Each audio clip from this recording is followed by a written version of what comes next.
J'espère que vous allez bien, très content de vous savoir à l'écoute pour une toute nouvelle saison, la première d'ailleurs de cette nouvelle saison pour votre information. Nouveau décor, nouveaux collaborateurs qui vont également se joindre et d'autres qui sont de retour aussi. Et de belles rencontres encore une fois avec Sarah Maud qui viendra nous jaser, elle, de ce phénomène qui va se passer. Oui, la Terre va continuer de tourner le 8 avril, mais quand même un phénomène très rarissime. Première fois depuis 1932 qu'on pourra observer chez nous à Laval cette fameuse éclipse solaire. Comment bien la prendre en photo? Elle viendra nous en exposer plusieurs idées. Eduardo Da Costa, qui est directeur général de TV Laval, nous parlera de projets également, de quelle façon vous pouvez supporter votre télévision. Aussi Carole Saint-Denis, qui viendra nous jaser, elle, de son côté, bientôt d'une discussion qui aura lieu sur l'avenir du transport collectif à Laval, projet de concertation assez important. Yvon Bourbonnais aussi, qui est directeur général des productions Jaunes Camions, qui valorise énormément par plusieurs projets culturels la langue française. Et aussi plus loin, Stéphane Mignot, qui est conférencier, qui est aussi psychologue et auteur d'un livre de psychologie. Aussi, occasion d'en apprendre davantage sur les motifs de création du plus récent album du DJ québécois, mais qui rayonne aussi à l'international, Domino. Marc-André Chagnon sera avec nous, lui, pour parler d'un projet, d'une plateforme qui a été lancée là, conjointement à la fois par donc, la Ville de Laval, mais aussi par sa propre compagnie Lucilab. Cette plateforme s'appelle Lucie. On vous la précise et on vous la dévoile un petit peu plus loin.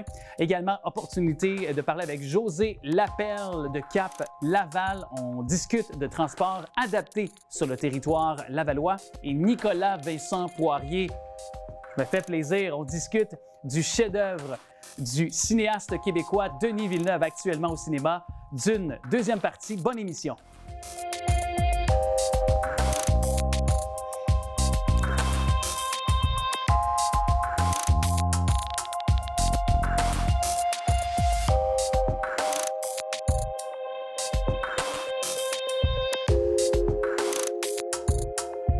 Phénomène qui va se produire, et c'est la première fois ici en territoire lavallois depuis 1932. Et il ne sera que partiel le 8 avril. On vous parle beaucoup de ce phénomène astronomique, soit l'éclipse solaire. Ce sera pendant que quelques minutes, au total 3 minutes 20 secondes qu'on pourra l'observer en début d'après-midi ici. On en discute avec notre chroniqueuse ici, attitrée quand il est question de photos. Je m'en remets toujours à cette professionnelle photographe et ambassadrice de Nikon Canada. C'est Sarah Maud qui est là. Salut Sarah! Salut Alex, tu vas bien? Ben oui, puis je suis vraiment content de te retrouver avec cette première de la saison. Est-ce que ça t'a toujours fasciné, toi, les phénomènes, que ce soit éclipse, de lunaire, solaire cette fois-ci, là? Bien, fasciné, j'irais peut-être pas jusque-là, mais pour moi, les cieux ont toujours eu une certaine importance, étant donné que ça met beaucoup de caractère à une photo. Puis en même temps, ben, je voulais vous parler justement de l'éclipse du 8 avril qui aura lieu à 13h. Dans le territoire de Laval, elle ne sera pas complète, mais en Montérégie, elle sera complètement complète. C'est comme tu dis, ça fait longtemps que ce n'est pas arrivé. Et pour moi, c'est la première fois que je vais le photographier. J'ai jamais eu l'occasion de le faire, donc c'est certain que c'est le challenge m'intéresse énormément. Ouais. Mais manque pas ta shot parce que d'après moi, tu vas attendre 100 ans encore. Pas sûr qu'on va être là dans la prochaine. Fait que comme tu sais, ça dépend toujours un peu de la température aussi. Hein? Oui. Si jamais c'est nuageux, ça va être l'enfer. Mais en tout cas, je voulais juste au moins me dire que j'avais envie d'en parler, de me dire, OK, donner quelques astuces pour pouvoir aider les gens qui ont envie de tenter avec des spécifications et quelques bons conseils. Justement, qu'est-ce que tu suggères là, pour bien capturer l'éclipse, ce moment qui passe, comme je le disais, que très rarement, mais qui dure que très peu de temps aussi? Ben, en fait, déjà, je vais le répéter parce que, bon, je pense que c'est la moindre des choses, mais il ne faut absolument pas regarder une éclipse directement avec les yeux. Ça prend certaines lunettes et tout ça. Par contre, ce qui est intéressant, c'est que maintenant, avec les nouveaux appareils photo qui sont mirrorless, donc sans miroir, ce qui est bien, c'est qu'on n'a pas une image directe dans l'œil. C'est une recréation, voyons. Une reproduction. Une reproduction, merci, de ce que le capteur perçoit. Donc, ce qui est intéressant, c'est qu'on peut regarder directement sur l'écran et tout ça pour voir ce qui se passe. Aussi, je conseille un trépied pour le faire et un bon objectif, une grosse lentille 200-400. Ça serait bien peut-être avec un doubleur parce que généralement, on tourne autour de 600-800 mm pour pouvoir avoir une bonne vision de ça. Parce que le défi, tu sais, c'est que ça passe rapidement et ça devient aussi, au niveau de la lumière, de plus en plus obscur, là. Donc tout ça se fait dans une transition très rapide. Alors, il faut être très alerte, j'imagine, pour un photographe? Bien, déjà, en plus, c'est que techniquement, ça peut être un peu compliqué parce qu'il y a 3 étapes presque à faire quand on va photographier l'éclipse. C'est qu'en fait, il faut absolument acheter un filtre solaire parce que sinon, l'objectif sert un petit peu comme une loupe, par exemple, donc ça pourrait brûler le capteur. Donc ça, c'est vraiment pas quelque chose qu'on souhaite. Donc, quand on utilise un filtre solaire comme ça, on va l'utiliser le temps de la transition, jusqu'à ce que les deux éléments soient en place. On va l'utiliser avec, par exemple, on va utiliser à 200 ISO, parce que d'habitude, on utiliserait 100 ISO, mais là, on veut compenser pour le manque de lumière que le filtre solaire amène. Donc, 200 ISO à f10 et 1/250e de vitesse. Donc, ça, c'est quand même assez rapide. On peut shooter en mode rafale. Mais là où ça se complique un peu, c'est quand ça s'aligne complètement. On veut aller chercher un peu l'aura qui se trouve autour de la Lune. Donc, on appelle ça d'ailleurs le grain de Bailey. C'est vraiment d'aller chercher le côté très diamant un peu de ce qui se passe. Et là, ce qu'il faut faire, c'est enlever le filtre solaire et changer son exposition. Mais comme je vous dis, comme tu dis, ça va très, très vite. Ouais. Donc, il faut rapidement enlever le filtre solaire. C'est pour ça que c'est bien d'être sur trépied. Et on change l'exposition à 200 ISO, f8. Donc, une ouverture de f8 et on passe à 1/15e de seconde, ce qui ralentit énormément la rapidité du shutter, du cliché, là. De l'obturateur. Ouais. Ouais. Et après ça, une fois que ça reprend, la transition se fait, là, il faut rapidement remettre le filtre solaire et continuer de shooter avec l'ancienne exposition. Donc, il y a vraiment une manœuvre à faire en très peu de temps sans regarder ce qui se passe dans le ciel et tout en regardant plutôt ce qui se passe dans l'écran et tout ça. Donc, ça, c'est un réflexe aussi de regarder ce qu'on va photographier. C'est pour ça qu'il vaut mieux avoir des lunettes. C'est ça, et c'est presque, j'oserais dire, presque à l'aveuglette, dans le sens qu'on y va un peu en improvisation, puis en se fiant un peu sur nos instincts, puis en se fiant sur ce qu'on voit, mais rapidement aussi. Donc, c'est la luminosité du jour aussi. Oui. Comme je vous dis, c'est un petit peu plus couvert. C'est pour ça qu'il faut faire des tests un petit peu avant, sans savoir comment va se passer la trajectoire du soleil. Si on choisit un endroit, où est-ce qu'il va être situé. Il y a beaucoup de choses à savoir un peu avant, donc se pratiquer un peu avant l'éclipse. Puis s'organiser pour cadrer un peu plus large, si jamais il y a des déplacements étant donné que la Terre tourne. Mais en 4 minutes, c'est quand même assez rapide, donc ça ne devrait pas trop changer. Et moi, je pense à ceux qui nous regardent actuellement, pas tout le monde qui, évidemment, a des équipements peut-être de haut niveau pour prendre en photo cette éclipse à venir le 8 avril. Évidemment, bon, on se protège, on a des lunettes filtrantes, mais est-ce que ça peut valoir la peine de prendre en photo l'éclipse avec notre appareil intelligent ou il n'y a pas vraiment d'avenue possible d'avoir un bon résultat concluant? Bien, je dirais que c'est... Ce qu'on veut quand on photographie une éclipse, c'est avoir beaucoup de netteté. Là, avec les téléphones, je pense que même si les capteurs ont énormément évolué, même s'il y a beaucoup de choses qui sont améliorées, parce que je n'ai pas le dernier iPhone, donc je ne sais pas jusqu'à quel point ça s'est amélioré, mais je sais que même si on zoome dedans, on va perdre de la qualité. Donc, même si on zoome, en plus, on risque de regarder, je ne veux pas, parce qu'il va falloir diriger le téléphone dans l'angle. Là, on va vraiment être face à ce qui se passe, donc il faut vraiment avoir des protections solaires.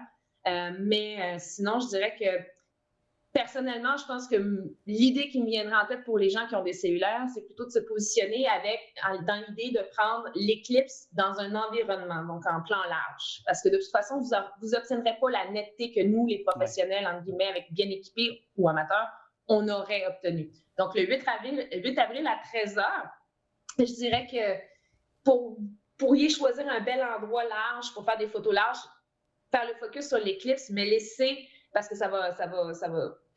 Je pense qu'automatiquement, vos cellulaires vont s'organiser pour que l'exposition soit reliée à ça et ensuite le modifier par des retouches après, par exemple, pour sortir les ombres et tout ça. Oui, c'est ça.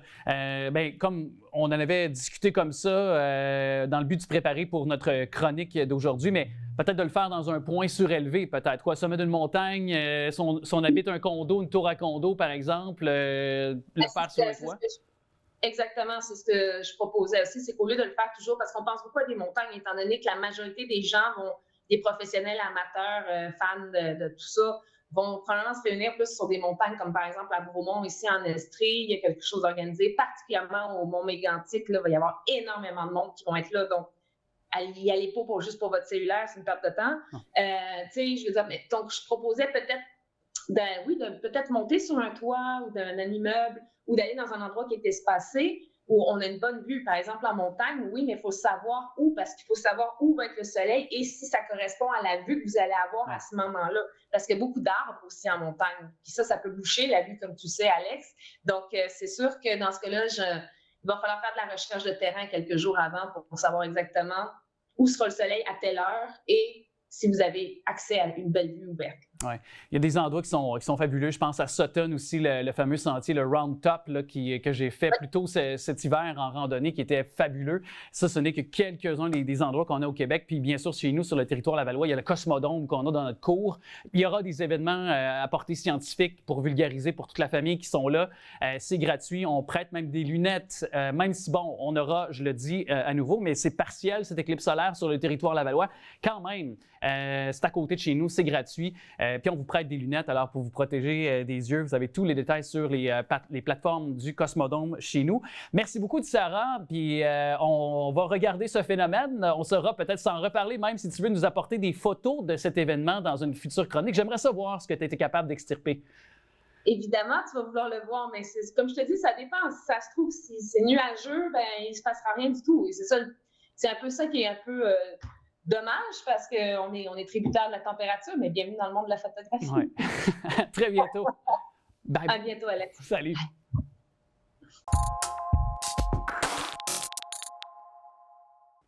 Il y aura très bientôt une série de conversations qui auront sans doute une incidence pour vous, personnes âgées qui êtes à l'écoute.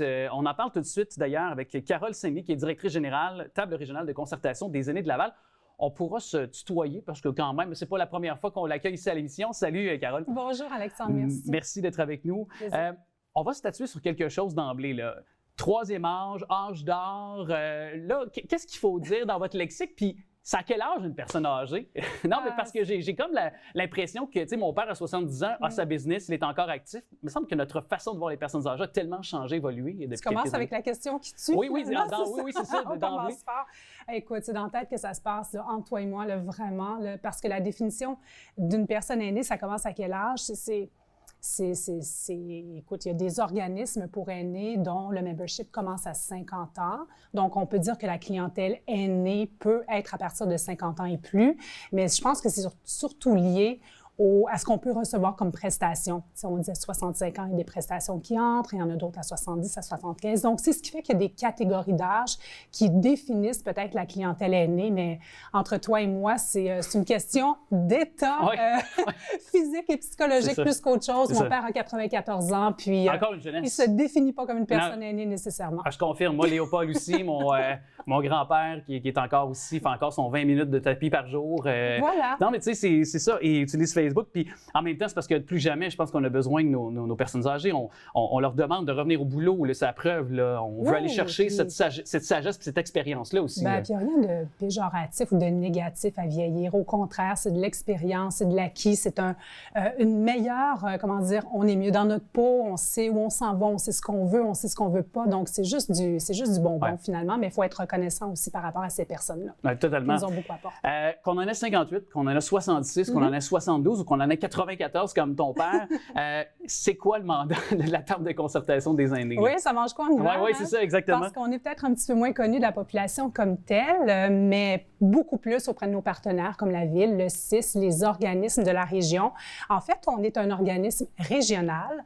On relève du secrétariat aux aînés, donc de la ministre Mme Sonia Bélanger, et on regroupe sur le territoire près d'une 60aine d'organismes, justement, qui offrent des services ou des activités à la population aînée lavalloise. Donc, on est un peu le relayeur d'informations entre le ministère et nos organismes pour faire passer l'information, nommer les besoins, identifier les enjeux et, ultimement, trouver des solutions et mettre tout ça en action pour améliorer la qualité de vie puis le bien-être des aînés de Laval. Puis un des, je pense, des fers de lance, en tout cas, une des choses qui a été, je trouve, remarquable dans les dernières années, là, ça fait peut-être quoi, 1 an et demi ou à peu près, mais peut-être rappelons-le, votre nouveau site qui est facile d'accès puis qui est là où on peut repérer tous les services à notre portée sur si on est une personne âgée sur le territoire lavallois. Là. Tout à fait. Bien, ça a été l'objectif. On y a pensé vraiment assez intensément parce qu'on voulait devenir quand même une référence pour la population qui, il y en a énormément d'organismes et de services sur le territoire. On est un petit peu perdu dans tout ça.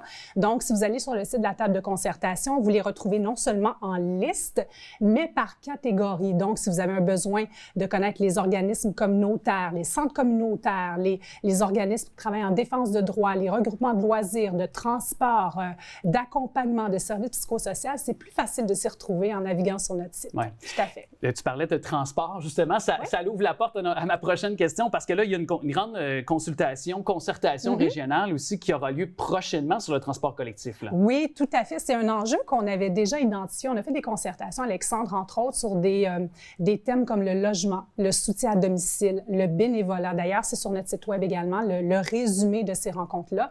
Et le 3 avril prochain, on réunit nos organismes, on réunit nos partenaires et on ouvre la porte à recevoir des personnes aînées qui seraient intéressées à, justement, échanger sur les enjeux, les problématiques, mais ce qui va bien aussi en matière de transport collectif et actif pour les personnes aînées spécifiquement. Donc, comment on peut améliorer les choses?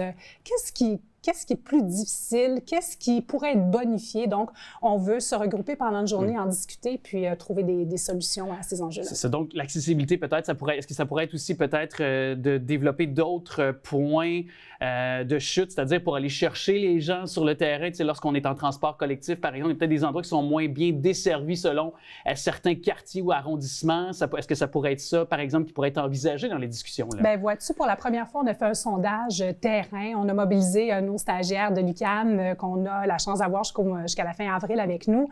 Donc, pour aller rencontrer des personnes aînées et déjà tenter de voir qu'est-ce qui est problématique pour eux. Et évidemment, quand on parle de transport collectif, bon, Laval n'est pas desservi uniformément. Les extrémités, c'est plus problématique. Mais on se rend compte aussi que le transport pour des rendez-vous médicaux, c'est un défi pour les personnes aînées qui n'ont pas toutes leur voiture, même si la majorité l'ont. Même chose pour le transport de loisirs, pour avoir accès à des activités de loisirs, parce que briser l'isolement, c'est important. Donc, j'ai l'impression qu'on va en parler beaucoup le 3 avril prochain de ces sujets-là. C'est certain. Et donc, est-ce qu'il y a une façon pour un aîné, une personne qui serait des critères pour, je veux dire, être admissible à cette conversation-là? Il y a des places qui sont peut-être limitées aussi? Ou... Oui, les places sont limitées. Il faut avoir 50 ans et plus. Tu parlais d'âge tantôt, donc là, je reviens avec un âge, donc 50 ans et plus. Il manque une couple d'années. Ça va venir, t'inquiète. Oui, c'est la seule justice qui en ce moment, tout le monde vieillit. Oui. Ah, puis je ne suis pas malheureux de vieillir pour Non, mais c'est quoi? C'est important quand même que les amis, les parents, les proches, les plus jeunes soient sensibilisés à tout ça parce que ce qu'on travaille aujourd'hui, c'est pour vous, c'est pour eux qu'on le fait aussi. Demain, puis dans 10 ans, dans 15 ans, ça va servir encore. Là. Tout à fait. Donc, c'est de s'inscrire en communiquant avec moi à l'adresse courriel de la table, qui est sur notre site Web d'ailleurs. Puis en même temps, on est peut-être des proches aidants aussi de nos parents, de nos grands-parents. Alors, tu sais, on a un mot peut-être à dire aussi, là, je veux dire, c'est de façon communautaire, de façon collective qu'on peut échanger sur cette réalité-là. C'est sûr. Puis on touche vraiment beaucoup d'aspects parce que sur notre comité de travail, on a bien sûr des gens de la STL, on a des gens de la Ville, on a le CIS, l'Association lavalloise pour le transport adapté, pour le regroupement d'organismes en promotion de personnes handicapées. Donc vraiment, on veut oublier personne, on veut essayer de penser à tout. On ne trouvera pas des solutions à tout, on ne réglera pas tout demain matin, mais au moins ce qu'on est capable déjà de trouver comme action qui pourrait avoir un impact à court, moyen ou long terme, parce qu'on est là aussi pour faire des recommandations auprès des instances régionales, mais aussi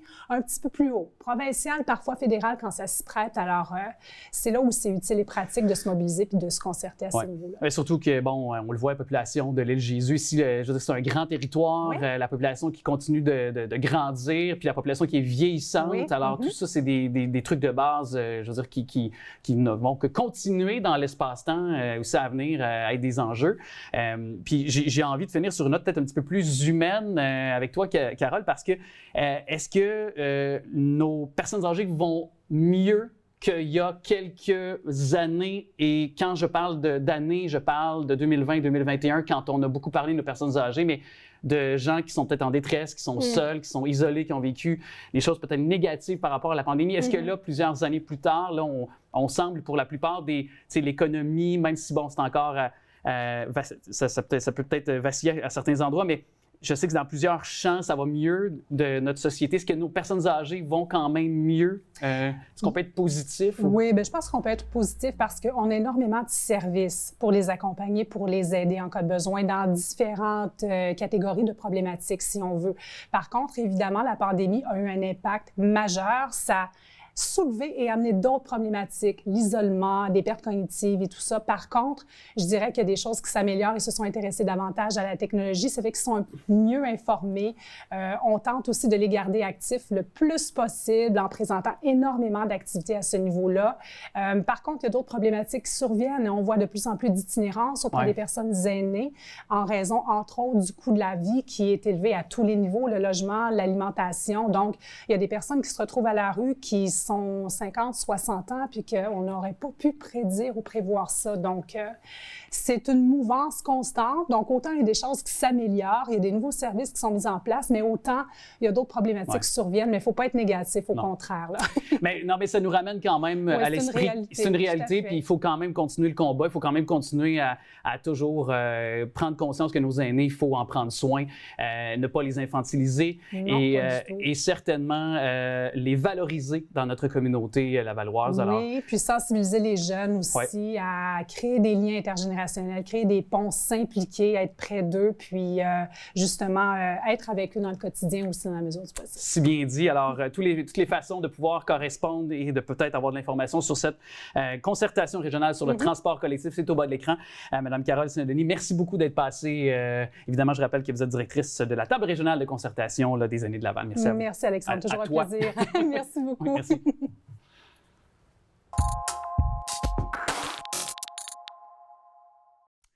On parle beaucoup de l'avenir de notre langue française et en tout cas, je trouve que les productions Jaune Camion, avec leurs multiples projets sur le plan de la culture, peuvent aider à conscientiser un jeune public et moins jeune à l'importance de la valoriser, de la redécouvrir, notre belle langue française. Il est d'ailleurs le directeur général de Jaune Camion Production, c'est Yvon Bourbonnais qui est avec nous. Allô, Yvon? Allô, ça va bien? Ben oui, certainement. Je commence avec ça parce que je vois que dans la plupart de vos projets que vous menez, souvent, la langue française, c'est la pierre angulaire. Pourquoi c'est important pour vous? Bien, exactement. Moi, je travaille dans le domaine de la production télévision et la radio. Donc, c'est sûr que je suis très sensible à la langue française. Puis, je travaille beaucoup dans des écoles en Ontario et au Manitoba aussi. Je suis un gars qui vient du West Island de Montréal. OK. Donc, j'ai été confronté un peu à cette question-là au niveau de la langue. Je suis pas d'accord avec tout ce qui se dit parce que moi, mes amis anglophones faisaient des efforts pour parler en français, puis inversement, tout ça. Donc, c'est très enrichissant de parler le plus de langues possible. Mais c'est certain que je trouverais ça vraiment dommage que la langue française disparaisse, que les jeunes ils démontrent moins d'intérêt. Ouais. C'est parce que aussi, je pense qu'on parle beaucoup de négatifs concernant la langue française, on parle beaucoup de son déclin et jamais vraiment ce qui se fait de bien. Alors, peut-être que la perception collective est de se dire toujours « ça va mal » et qu'il n'y a rien qui est fait pour enrayer peut-être ce fait-là. Là. Est-ce que c'est un peu ça aussi également ce que toi tu perçois dans ton quotidien? C'est que la vie va vite. Hein. Les jeunes, autant si les nouveaux arrivants, souvent, c'est ça, on leur donne pas assez le temps et la chance, premièrement, de s'intégrer. S'intégrer dans une école ou s'intégrer, je parle pas juste des nouveaux arrivants, mais je parle aussi, on a tout le temps des vies très actives, tout ça. Donc, apprendre le français, c'est pas une langue qui est facile. Puis, il y a tellement d'autres matières aussi intéressantes à apprendre. Là, tellement de choses à assimiler, c'est fou. Donc, c'est certain que ce que je veux dire par rapport aux les gens, autant les jeunes que les nouveaux arrivants, c'est de leur laisser la patience, prendre le temps de les écouter et tout, de laisser la chance, justement, d'apprivoiser la langue française. Et de peut-être découvrir aussi de façon culturelle, mais j'entends par ça le fait que vous avez des projets qui sont multidisciplinaires aussi. Donc, que ce soit par de l'art vivant comme le théâtre, la chanson, même je voyais aussi un projet de série télé, de mini-série qu'on pourra peut-être bavarder plus loin, mais ça aussi, c'est des belles façons de connecter avec la langue française, Exactement. de pouvoir trouver qu'elle est belle, qu'elle est cool, que c'est sexy parler français aussi pour nos jeunes, nouveaux arrivants aussi. Puis parlons tout d'abord ce projet de chanson, le français m'enchante, parce que bientôt, on aura le dévoilement là, de ces mois d'efforts de votre côté. Oui, ça, c'est un projet qui s'adresse justement aux classes en francisation. Donc, on a la chance d'avoir beaucoup de jeunes partout au Québec. Quand je dis jeunes, c'est des 20 à 30 ans pour ce projet-là. On leur a demandé... Ils sont jeunes. Oui, c'est ça. On leur a demandé de compléter un formulaire. Quel est ton sujet Quel est ton mot préféré en français? Quelle est ton expression favorite que tu as appris en français? Parle-nous un peu de ton histoire, de ton intégration ici au Québec, comment ça s'est passé. Donc, il y a Dominique Hudson et Matt Laurent. Dominique Hudson, lui, va assurer la composition de la chanson. Matt Hudson va assurer la musique. Ouais. Et les interprètes, on y arrive, c'est André Lindsay et Geneviève Leclerc. Tous des artistes qui chantent en français, qui sont fiers de parler français puis de le propulser partout. C'est ça. Puis il faut considérer que les élèves qui sont dans les classes en francisations, c'est des allophones. Donc ça veut dire qu'ils parlent ni le français ni l'anglais. Donc c'est un défi pour eux, justement. Puis je me disais, ils viennent à peine d'arriver, ça fait des fois 6 mois, 1 an, peut-être 2 ans, participer à un projet collectif comme ça, d'une composition d'une chanson qui va être diffusée à la radio puis interprétée par des personnalités quand même connues, tout ça. On est très fiers de ça. Puis eux, je pense que ça va vraiment les valoriser aussi. Fait que ça a été plusieurs semaines, vous êtes promenés, comme tu as dit, à travers le Québec et dans les communautés. Ça, ouais. Donc, c'est peut-être qu'au printemps qu'on va le dévoiler, cette chanson-là? La chanson va être enregistrée dans la première semaine du mois d'avril, puis ça va être dévoilé au cours du mois d'avril. Oui, absolument. À surveiller. Hey, je trouve ça vraiment porteur, ça. Et là, il y a une autre façon de connecter avec les gens, et même sur le territoire Lavallois, bien sûr, vous cherchez là, des jeunes parce que c'est un projet de théâtre, de pièces de théâtre. C'est ça? En fait, le projet s'appelle Le français sur les planches. C'est des jeunes, premièrement, des écoles qui sont à Saint-Hyacinthe, un cégep à Saint-Hyacinthe, des élèves en théâtre, qui ont écrit 3 pièces de théâtre. Puis il y a un de mes anciens collègues, Steve Bertolotte, que je lui donnais le mandat de composer aussi une chanson. On a renoué avec le théâtre cette année, l'organisme. Donc, ce que je veux dire, c'est que les pièces de théâtre, bon, avec les grèves des écoles, tout ça, il y a des écoles qui se sont retirées un peu du projet. Fait qu'on propose une formule B, un plan B. Donc, les 6000 répliques de toutes les pièces de théâtre, on va les distribuer à travers des jeunes, même des personnalités. Ça peut être...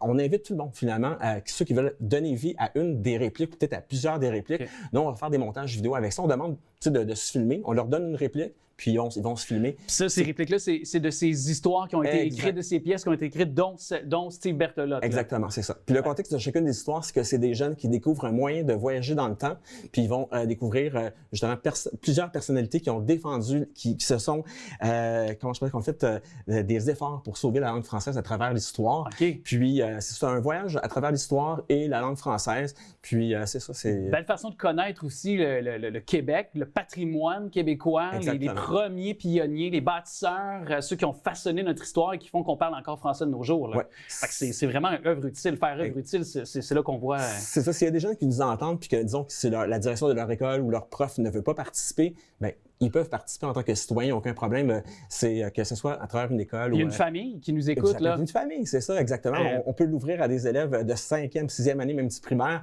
Donc, c'est ça, aucun problème. Puis pas besoin d'avoir le gros équipement. On peut se filmer avec notre appareil intelligent. Ah, exactement, on vous l'envoie. Donc, on invite les jeunes et moins jeunes donc pour renouer avec notre langue française. Excellent. Et peut-être aussi rappeler, parce que je pense que ça peut parler à nos communautés. Laval, on sait que c'est une ville qui est multi-ethnique. Exactement, et vous avez mené la série Malgré tout. Malgré tout, oui.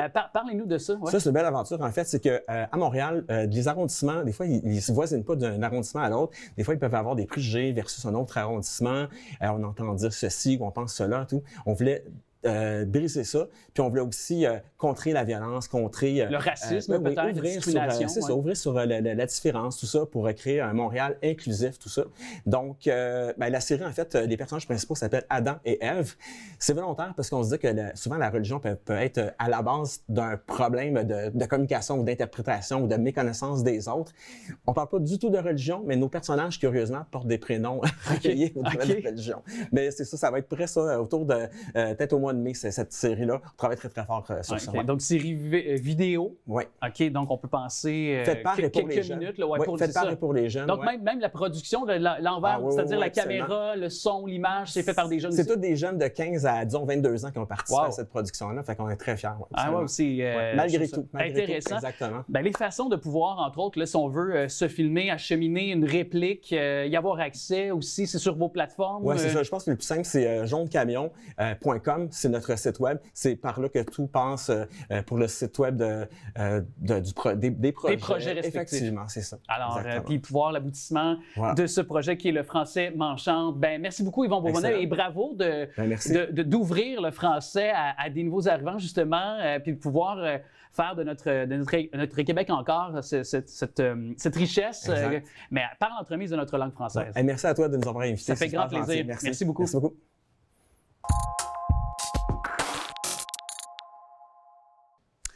Il y a parfois où je trouve que ma blonde a peut-être plusieurs personnalités. Là. Je ne sais pas si vous êtes comme moi, là, mais peut-être plusieurs à penser comme moi. On va peut-être un livre qui pourrait d'ailleurs vous aider. Il est psychologue, mais aussi bien sûr auteur du livre.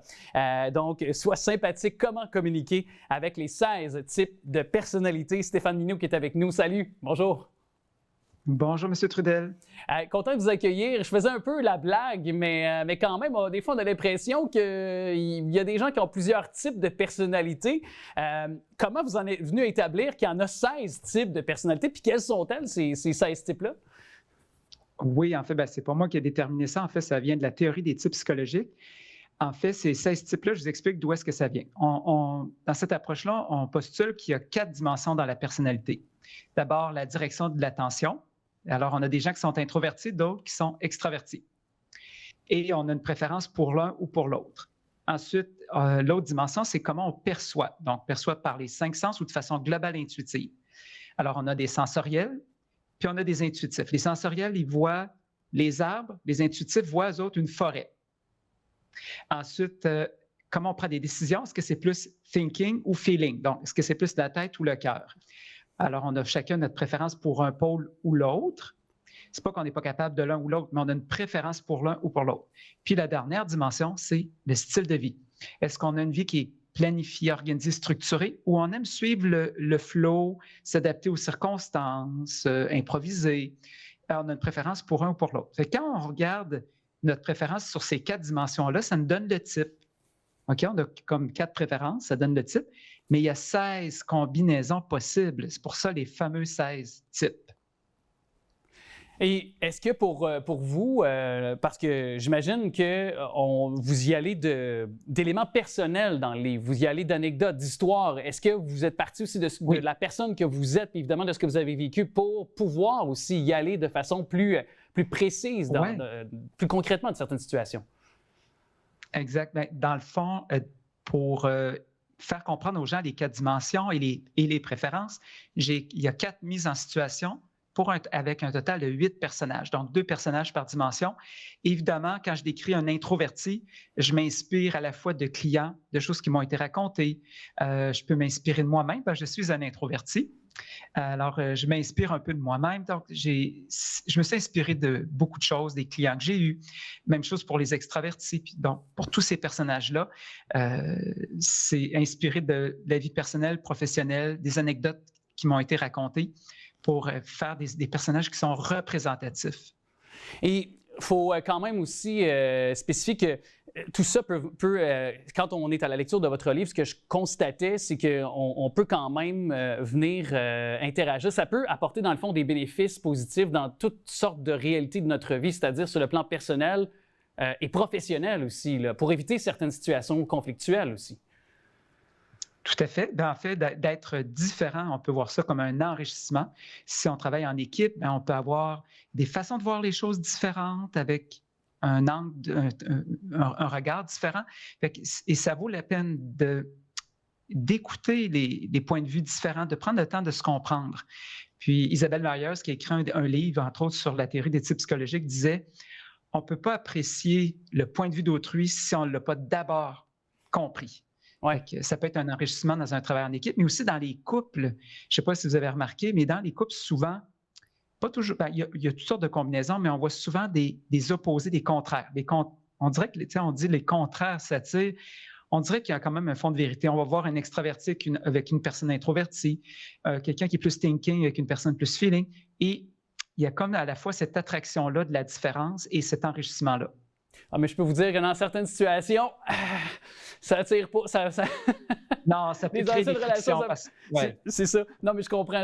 J'y vais un petit peu de façon plus légère, mais comme vous disiez, puis en même temps, ça revient aussi à certaines circonstances. Je lisais un jour dans un livre et ça nous disait, dans le fond de la pensée, je vais la résumer, mais ça disait, on ne peut pas reprocher quelque chose à quelqu'un qui ne l'a pas appris non plus, aussi. Oui. C'est un fait. C'est sûr que c'est un fait qui, pour moi, m'a beaucoup concrètement accompagné. Puis je trouvais que dans votre livre, il y a ce fond-là dans certaines situations que vous avez énumérées. Puis cette fameuse théorie du drapeau blanc aussi. Cette fameuse théorie du drapeau blanc, quand il arrive une situation où on est en situation conflictuelle, je reviens un petit peu avec ça, où il y a une tension entre deux personnes et cette fameuse théorie du drapeau blanc, là où on l'agite puis on dit regarde, présentement, je ne suis pas certain que c'est le meilleur moment pour discuter. Je pense qu'on n'est pas réceptifs l'un à l'autre. On va prendre un temps de recul. On se reparlera demain, on se reparlera dans 1 heure, dans 2 heures, mais on va prendre du recul par rapport à une situation dans laquelle on fait face. Moi, ça m'a beaucoup parlé, ça, aussi dans certaines situations, dans ce que vous exprimez dans votre livre. Oui, en fait, mon livre, je ne prétends pas que c'est un livre sur la gestion des conflits. Par contre, non, mais si on applique certains trucs et astuces, par contre, on peut en prévenir. Ah oui, ça, c'est certain. Par exemple, si on passe à la 3e dimension de la personnalité, comment on prend des décisions, les gens thinking, plus de tête, dans leur communication, sont plutôt expéditifs, directs. Des fois, ils ne vont pas avec le dos de la cuillère et ça peut heurter les personnes feeling, qui ont besoin de tact, de diplomatie, qui aiment communiquer, que ce soit harmonieux dans la façon de communiquer.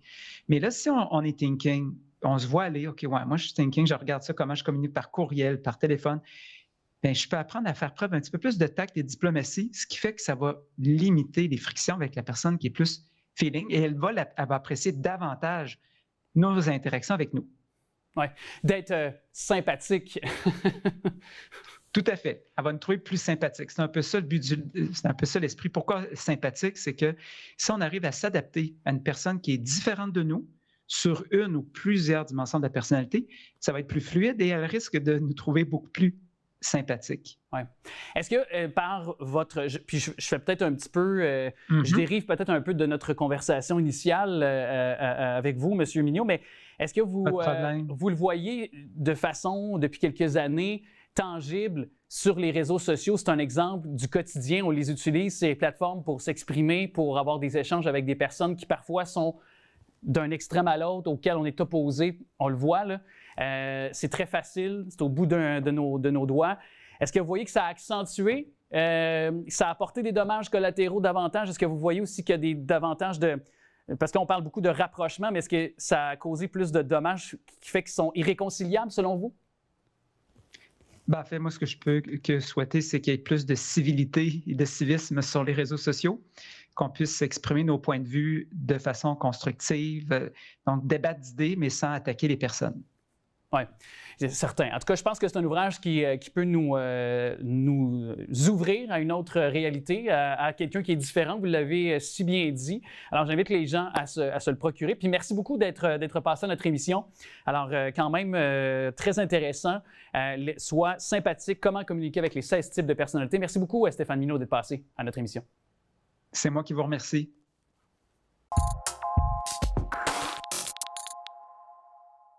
C'est un DJ qui, sur le plan international, brille depuis plusieurs années. À preuve, c'est plus de 23 millions d'écoutes seulement sur la plateforme Spotify. Et on le connaît notamment pour cette chanson.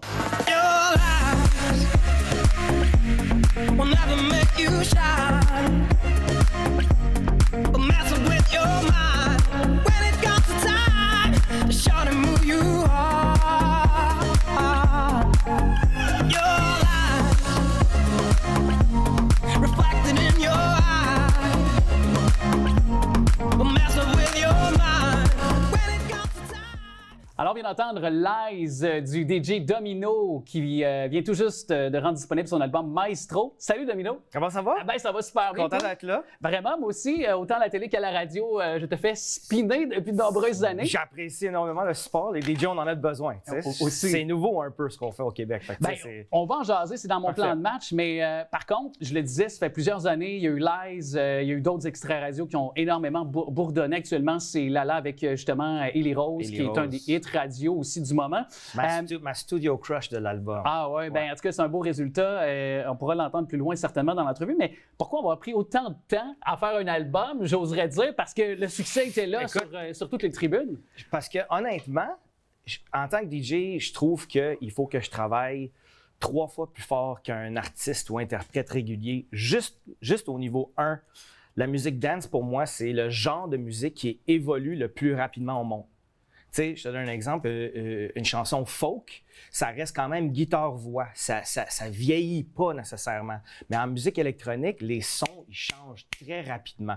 Alors, tu peux écrire une tune, l'année d'après, elle sonne pas au goût du jour. Fait que tu sais, il faut que tu remplaces, il faut que tu fasses de quoi de nouveau.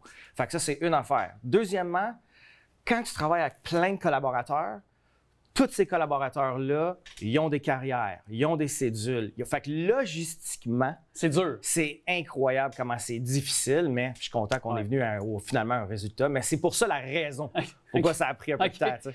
Jason, peut-être DJ 101, avant de parler des chansons. DJ 101. DJ 101, expliquons un peu comment on part d'une structure pour un DJ, parce que vous êtes un peu comme les chefs d'orchestre avec un orchestre symphonique, mais version 2024. Dans le sens que vous avez à votre disposition des sons, des beats, puis vous construisez à partir de ça des mélodies. Donc, toi, si tu abordes une chanson, quel est ton point de départ? Puis, par la suite, si on évolue, comment tu choisis l'interprète ou le chanteur là-dessus? Je pense que pour tous les DJ, c'est différent. Tous les DJ qui sont aussi des réalisateurs, c'est différent. Moi, je rentre dans cette catégorie-là. Dans la réalisation, je me mets devant mon ordinateur, puis, tu sais, c'est pas juste des sons, c'est quand j'écris quelque chose, je compose quelque chose, souvent, je vais engager des musiciens pour rejouer parce que justement, moi, je suis capable de chanter la guitare que je veux, mais je suis pas capable de l'exécuter. Fait que je vais engager les musiciens que j'ai besoin pour exécuter, pour avoir mon résultat final que j'ai en tête. Le puzzle en tête. Exactement, c'est ça. Puis ça, c'est le fun pour moi, tu sais, le puzzle. Puis là, après ça, à la fin, c'est de voir aussi comme, OK, c'est quoi la voix que je veux entendre là-dessus? Tu sais, OK, Ellie, par exemple, elle a une livraison extrêmement beau et doux. Fait qu'il faut que la musique accompagne ce genre de livraison-là.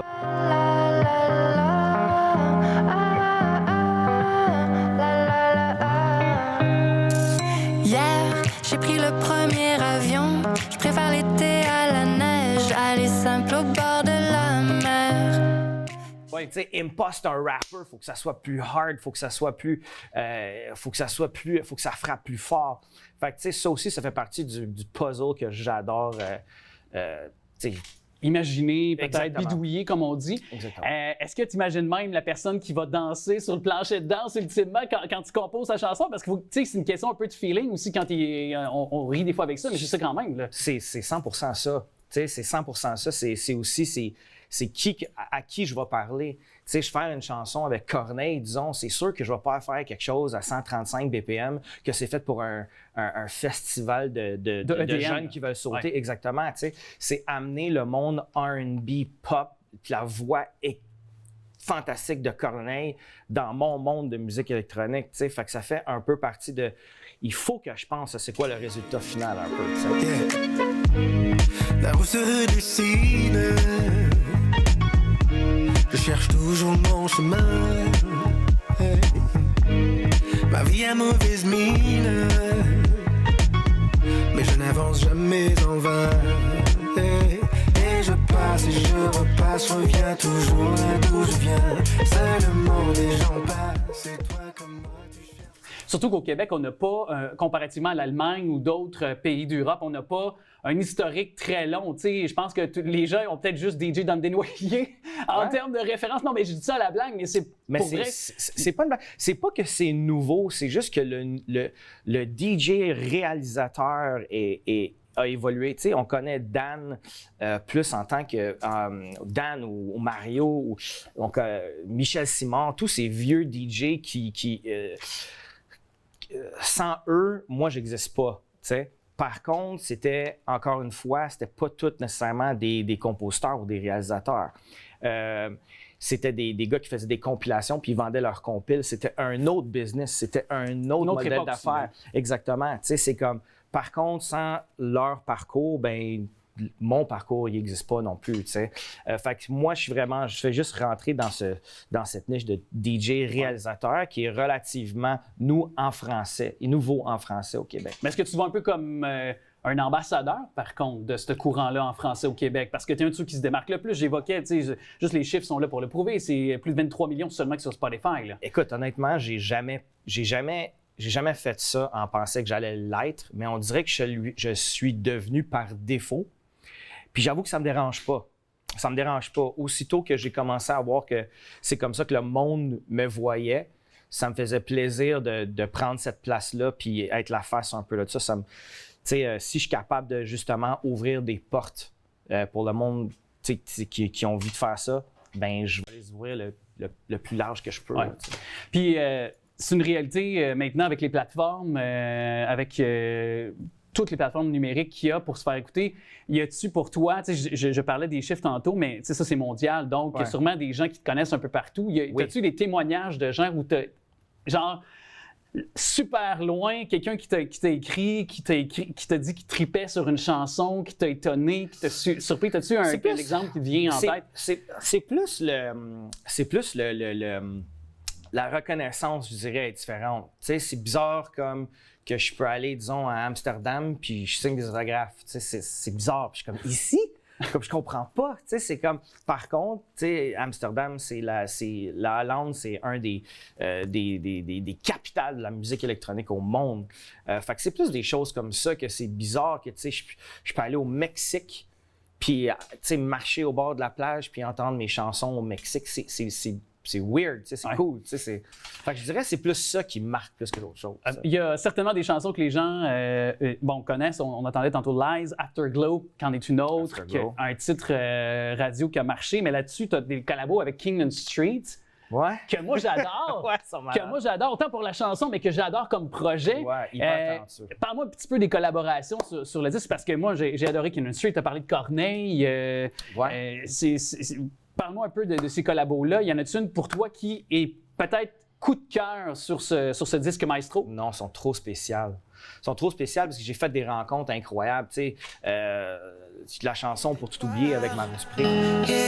Pourquoi prendre la chance et peut-être tomber si c'est perdu d'avance qu'on ne veut plus avancer quand l'ennui nous dévore? Pourquoi résister? Et on s'enferme, on brise le décor, on fait la paix. Pour tout oublier, on avance, quitte à tout miser ce qu'on avait. La fini de jouer, j'abandonne. On perd la tête, j'abandonne. Si tu connais mon entourage, je suis quelqu'un que le monde qui sont avec moi, ils sont avec moi depuis 20 ans. J'ai pas de nouvelles personnes dans ma vie. Puis Marc, c'est devenu un super de bon chum. Comme on se parle à tous les 2 jours, on joue au golf ensemble. Fait que tu sais, c'est comme ça, c'est quelque chose de spécial, tu sais. Puis après ça, comme je te dis, le Studio Crush Ellie Rose, ça pour moi c'est spécial parce que je l'ai tellement aimé, elle a pas une chanson, elle a 2 chansons sur l'album. Ouais. Tu sais, fait qu'il y a une chimie. Corneille, être en studio avec Corneille puis parce que c'est une baille de studio, Corneille. Ça fait aucun sens. Ouais. Juste à quel point il est à l'écoute de son réalisateur puis qu'il m'avait fait confiance. Puis le voir juste faire ses harmonies, créer ses harmonies, c'est de la magie. Tu laisses aller, Corneille. Tu sais. Ouais. Impasse, il est venu avec son téléphone, il est rentré, il était tellement excité d'être sa toune. Il a pris son téléphone, il me l'a mis devant moi, puis il a dit, tiens, choisis. Il a tellement écrit de rhymes, des pages de rhymes, puis il dit au réalisateur de choisir, il dit, c'est tellement bon, man, choisis, puis c'est moi qui ai décortiqué tout ça. C'est tous des moments extrêmement magiques que j'en ai pas un favori. Ils sont tous débiles. Moi, ce que j'apprécie le plus, j'aimerais juste dire que ce que j'apprécie le plus, par exemple, c'est tout du monde qui m'ont fait confiance, puis il n'y avait pas nécessairement besoin de le faire. Il n'y a que des narratives, la vérité n'est plus. Notre attraction est maladive, j'ai mérité mes dûs. On s'efface dans la fumée, je lève mon verre à ça. Tu me dis que tu seras là pour la vie demain, on verra ça. Tout ce que je veux, c'est comme on rêve. Tu dors avec moi, tu dors avec moi. Et si tu veux mentir, essaie de le faire. Pour que je te croie, beautiful On n'aurait pas dû, mais on était dû. Tout le temps perdu, les malentendus. On n'aurait pas dû, je t'ai attendu. Ton love est un mensonge, bien entendu.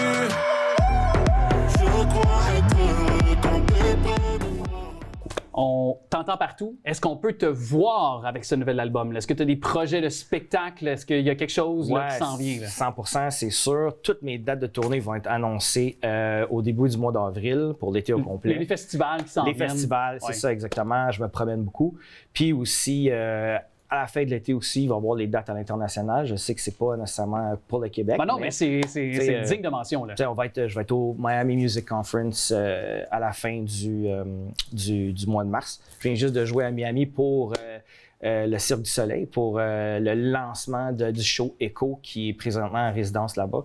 C'est vraiment des affaires super le fun que je peux pas me plaindre. Tu peux pas passer à côté. Ah, non, ça va super bien. Ben, je suis très content. On est chanceux de t'avoir reçu. Je veux dire, parce que bientôt, plaisir. ça va être, justement, tu disais, à l'international. Alors, puis déjà, ça l'est, mais ça va être encore plus concret cette année avec l'album Maestro. Dès maintenant, allez-vous le procurer. Vraiment, c'est un honneur. On va se quitter avec, pourquoi pas, tiens, Afterglow pour se quitter. Merci beaucoup, Domino. Plaisir.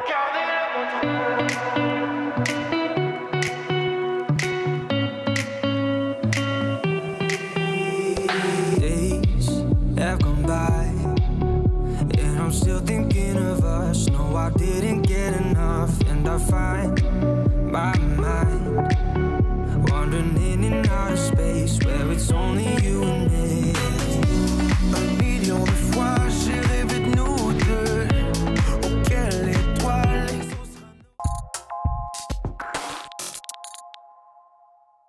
Elle ne se limite pas qu'à prendre vos plaintes, par exemple, sur le plan de la santé, si vous vous sentez lésé, par exemple. Non, c'est vraiment beaucoup d'autres services qu'on peut vous offrir au CAP. Et c'est Josée Lapelle, qui est directrice générale du CAP Laval. Salut, Josée. Allô, allô. Content de te retrouver encore pour cette nouvelle saison de Pour votre information. Le CAP, précisons ce que c'est encore, je pense, ça vaut la peine. Ben oui, ça vaut la peine, d'autant plus que c'est un tout nouveau début. Oui, donc, le CAP, c'est pour Centre d'assistance et d'accompagnement aux plaintes. Donc, on est un organisme communautaire qui peut aider les gens qui ont des plaintes à faire, comme tu l'as dit, en lien avec le réseau de la santé publique. Oui. Donc, on est là pour accompagner les gens et non pas traiter les plaintes. Puis, chose certaine, évidemment, il y a certaines donc incapacités qui peuvent compromettre justement la mobilité de certaines personnes et vous entrez aussi dans cette possibilité là, pour les gens qui ont des questions d'aller à vous finalement. Là. Effectivement, c'est sûr que nous, assister et accompagner les gens dans leur démarche de plainte, c'est notre mandat principal, mais on a aussi comme mandat d'informer et de référer les usagers là, quand c'est à l'extérieur de notre mandat. Puis c'est pour ça qu'on se fait un devoir de faire de l'éducation populaire, de faire des capsules informatives sur une tonne de sujets qui touchent la santé, puis aussi le bien-être là, de la population lavalloise en général. Bien, justement, on a reçu un petit peu plus tôt dans l'émission Mme Carole Saint-Denis, qui était de la table de concertation. Là, donc, je sais qu'il y aura bientôt, prochainement, là, le 3 avril, des discussions par rapport au transport collectif sur le territoire de Laval. Ça en fait partie? Vous y participez? Hein? Oui, tout à fait. Le CAP Laval est membre de la table régionale de concertation des aînés. Donc, oui, puis un beau lien à faire avec le sujet là, dont je voulais parler avec toi aujourd'hui, qui est justement le transport adapté. Donc, c'est une réalité là, pour la plupart des gens qui se retrouvent soit en situation suite à un accident ou tout simplement avec l'âge, l'avancement en âge, qui se retrouvent à perdre de la mobilité, puis pour qui le transport devient un enjeu. Alors, il y a pour eux le transport adapté là, qui est mis en place sur le territoire de Laval avec la STL. Est-ce qu'il y a des critères auxquels les personnes, pour obtenir le service, doivent avoir aussi, là, doivent correspondre? Oui, effectivement, pour y avoir droit, il faut répondre minimalement à 2 critères. Donc, c'est certain que si on est considéré comme une personne handicapée ou à mobilité réduite, là, d'emblée, on y a accès. Par contre, on n'est pas, parfois, on ne se qualifie pas comme personne handicapée, mais on a d'autres restrictions au niveau de la mobilité qui peuvent faire en sorte qu'on peut avoir droit à ce transport-là. Donc, le moindrement qu'on a des difficultés à se déplacer là, sur une distance de plus de 500 mètres à pied, moindrement qu'on a des difficultés à monter des marches, ou qu'on a de la difficulté à s'orienter dans le temps, dans l'espace. Bref, à partir du moment où de suivre le parcours avec le transport en commun régulier devient pour nous un enjeu, bien, ça vaut peut-être la peine de voir si on pourrait y être admissible. Pardon. Puis ça, évidemment, est-ce qu'il y a disons, pour un utilisateur, des possibilités d'avoir, parce qu'on se comprend, on est dans un contexte, inflationniste, là, je me fais un petit peu cliché de le rappeler tellement que c'est un sujet de tous les instants, sur tous les fronts qui touchent toutes les sphères de la société. Est-ce qu'il y a possibilité pour un utilisateur, par exemple, d'obtenir un soutien financier pour avoir recours au transport adapté, par exemple? En fait, le transport adapté n'est pas plus dispendieux que le transport en commun régulier. Okay. Donc, ça demeure quelque chose qui est quand même accessible. Donc, c'est faux de croire que c'est beaucoup plus cher que le transport régulier, là. Puis, pour la plupart, ça a lieu en minibus, là, donc en autobus adapté, mais ça peut se faire aussi en taxi. Mais ça reste que la tarification est la même que le transport régulier et donc l'accès au pass mensuel aussi. Oui. Est-ce qu'il y a parce qu'on a encore un petit peu de temps, dans cette conversation qu'on aura le 3 avril, est-ce que vous, chez les gens que vous consultez sur le terrain, qui ont recours au transport adapté, est-ce qu'il y a des choses qu'on aimerait, que vous entendez, qu'on aimerait faire entendre lors de cette conversation-là? Est-ce que c'est, par exemple, d'avoir plus de points de chute, là, quand je veux dire points de chute, c'est-à-dire plus d'endroits où on peut aller chercher ces personnes-là qui, des fois, justement, on le disait, ont peut-être de la difficulté à se déplacer, donc c'est peut-être plus difficile pour eux de se rendre à un point donné pour bénéficier du transport adapté? En fait, le transport adapté qui est offert avec la Société de transport de Laval, c'est un type porte-à-porte. Okay. Donc, ça, c'est particulièrement aidant. Mais c'est sûr que ça vient avec des contraintes. C'est sûr que ça vient avec de l'attente, avec, un processus pour y avoir accès, un processus pour réserver son transport. Ceci dit, c'est faux de croire là, que c'est juste réservé à des choses ponctuelles ou à des rendez-vous importants. Ou le transport adapté est vraiment là pour assurer le maintien de la vie active des gens. Donc, ça peut être aussi pour des activités de loisirs. Mais pour faire le lien avec la grande concertation, là, en collaboration avec la table régionale des aînés, ce qui arrive, c'est que nous, même si au CAP, on vous aide dans les plaintes, mais c'est juste dans le réseau de la santé, il se peut que vous ayez des plaintes à formuler aussi en lien avec le transport adapté. Donc, il y a un organisme pour vous aider qui est l'ALTA, dont Carole a parlé également, donc l'Association lavalloise pour le transport adapté. Mais la concertation devient un bel endroit si vous êtes utilisateur, que vous êtes âgé de 50 ans et plus et que vous voulez vous faire entendre, dire, regardez, voici, moi je l'utilise et voici ce qui pourrait être profitez de la tribune qui nous est... Oui, exactement. Là, voici ce qui pourrait être amélioré pour faciliter l'accès et ou le fonctionnement. Là, c'est une belle tribune. Puis, évidemment, une belle façon aussi, rappelons-le, on l'a dit, on a rappelé l'ADN de votre organisme, mais aussi, si jamais on veut avoir de l'information, si on a des plaintes, si on pense que notre droit de citoyen a été peut-être dans un centre de santé quelconque, on n'est pas satisfait, on peut se faire entendre encore une fois. Vous êtes là pour maintenir le tout à flot puis que les gens puissent avoir de bons services. C'est important de le rappeler. Puis on discute à nouveau très bientôt ensemble. Avec plaisir. Belle autre saison. Merci beaucoup, Josée, d'être passée dans nos studios. Ça fait plaisir. Statistique très alarmante quand même quand on sait que les 65 ans et plus là, représenteront 26 % de la population lavalloise d'ici 2041. Autre chiffre important, une croissance de 37 % là, depuis donc quelques années là, du vieillissement de la population. Laval, et tout comme partout au Québec, c'est un défi de tous les instants. On aura un défi majeur pour maintenir la santé de la population vieillissante. Ça va venir évidemment dans nos RPA ou autres, de plein fois là, entrer en ligne de compte pour maintenir la même qualité de service aussi. Et c'est là qu'intervient un beau projet, c'est la plateforme Lucie qui a été mise sur pied. Il est président de Lucilab. Derrière cette plateforme, Lucie, c'est Marc-André Chagnon qui est avec nous. Bonjour. Bonjour, ça va bien? Ben oui, certainement. Vous avez reçu donc financement récent de 100 000 $, subvention de la part de la Ville de Laval. Concrètement, cette subvention-là, cet argent-là va servir à quoi pour les gens qui nous écoutent? Oui, on est super content de cette subvention. Ça va nous permettre d'intensifier nos efforts de sensibilisation sur le territoire lavallois. Dans la prochaine année, vous allez voir des annonces en ligne, des annonces sur le territoire, sur des abribus, potentiellement des billboards sur l'autoroute.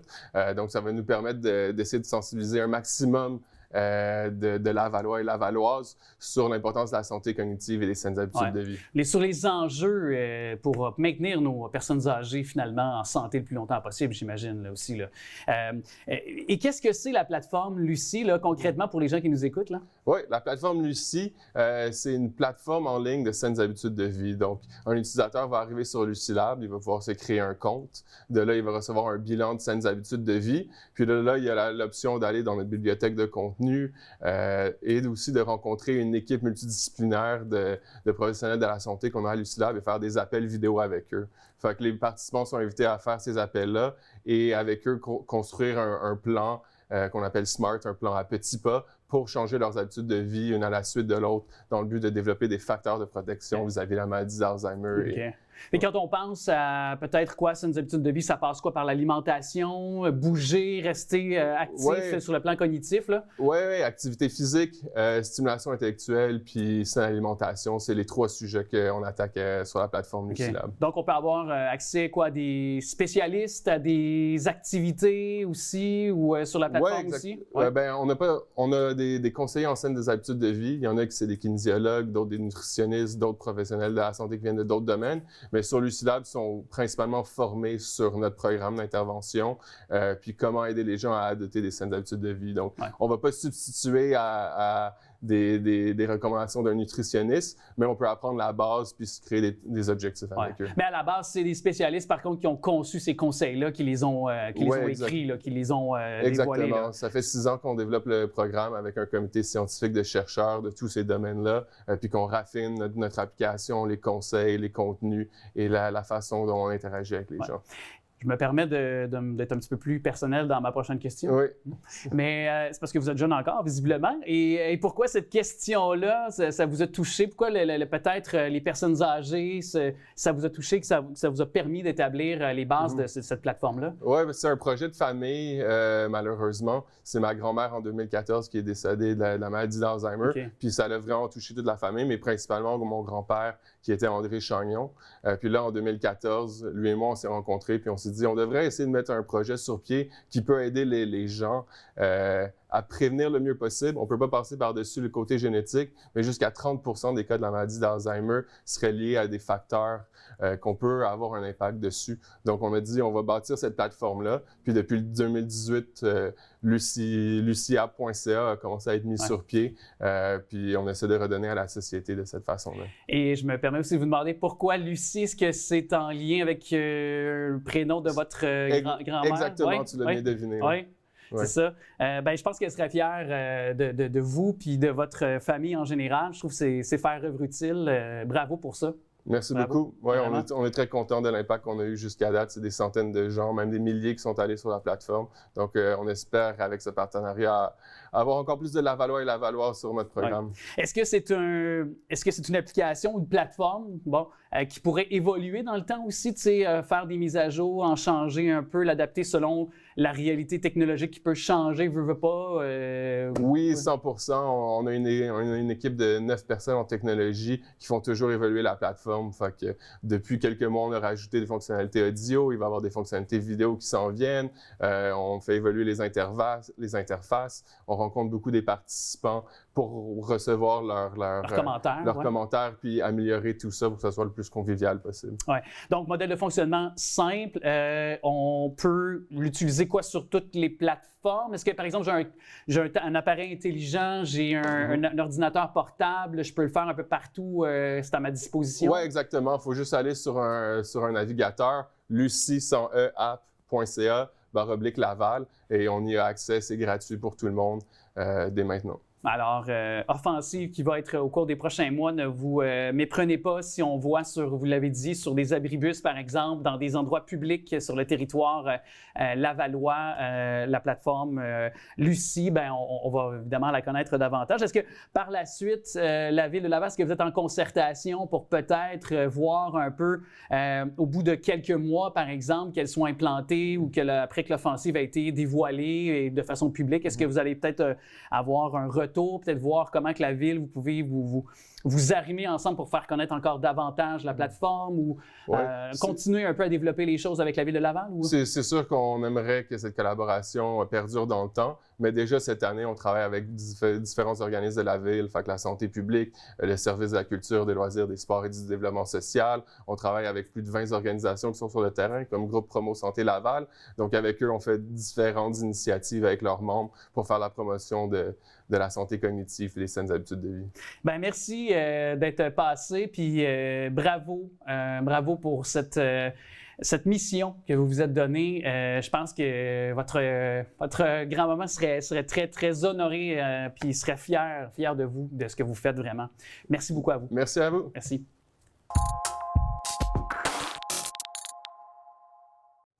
Le directeur général de TVRL, de TV Laval, c'est Eduardo Dacosta qui est avec nous. Salut! Salut! Hey, merci des débuts de nouvelle saison. Merci de m'engager encore. J'apprécie la confiance. Et c'est la première émission, puis c'est tellement bon. T'as pas perdu l'affaire. On a des invités. J'ai découvert des choses aujourd'hui. Un DJ international. Incroyable. Incroyable. Puis c'est incroyable que, tu sais, tout le monde connaît ses tunes à ce gars-là, là, et on sait pas c'est qui.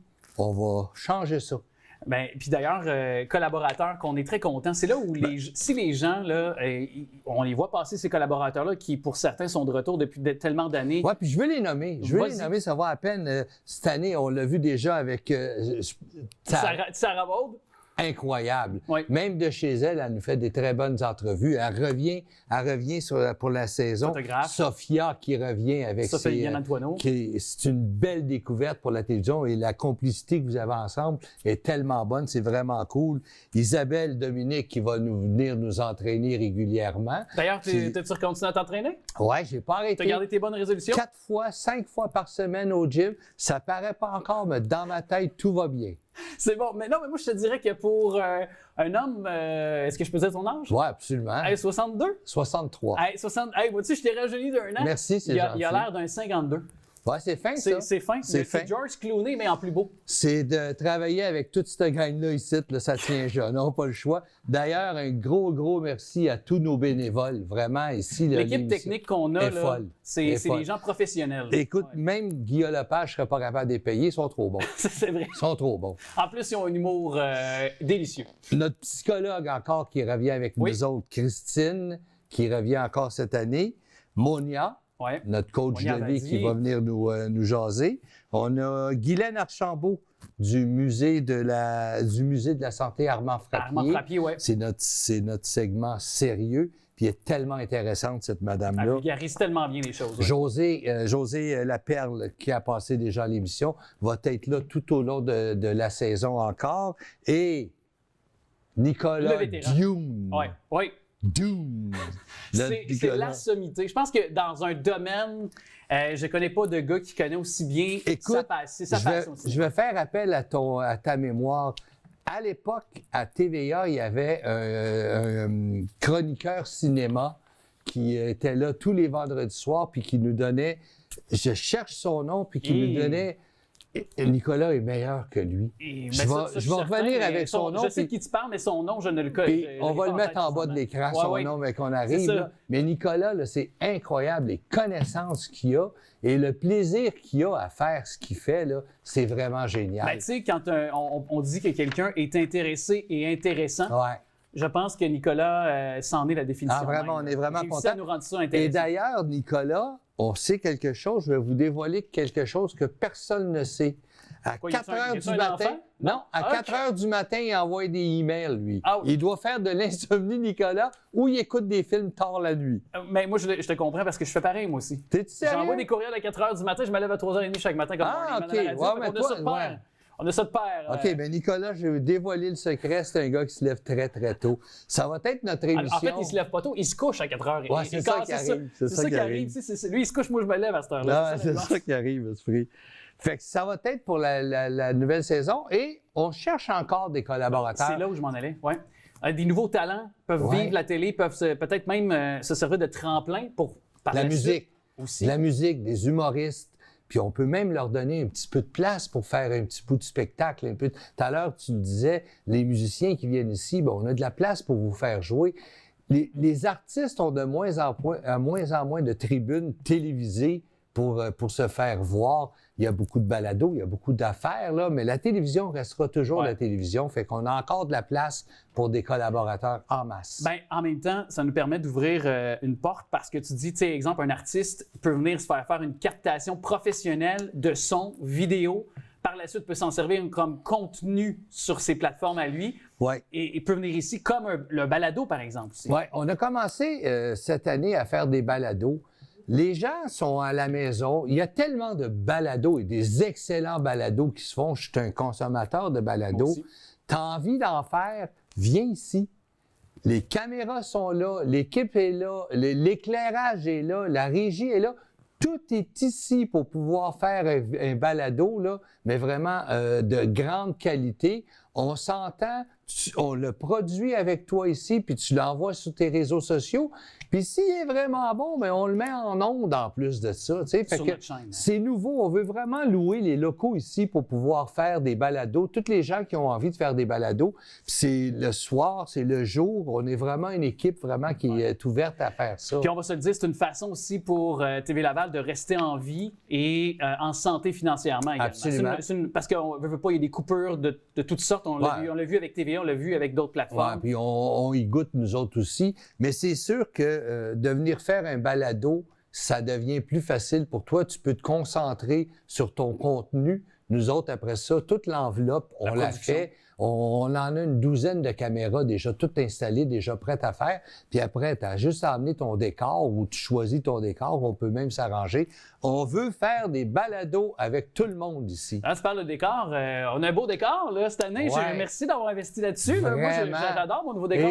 Et on a eu notre décor. On l'a terminé hier pour l'émission. Et la compagnie qui est venue faire l'émission, il regarde ton émission, pas l'émission, il est venu faire le décor. Il regarde ton émission, puis il dit, tu diras à l'animateur qu'il ne mette plus sa chemise carottée, ça ne marchera plus, il n'y a plus de bois en arrière. Là. C'est vrai qu'il a dit ça hier, le groupe C4. Jason qui a notre.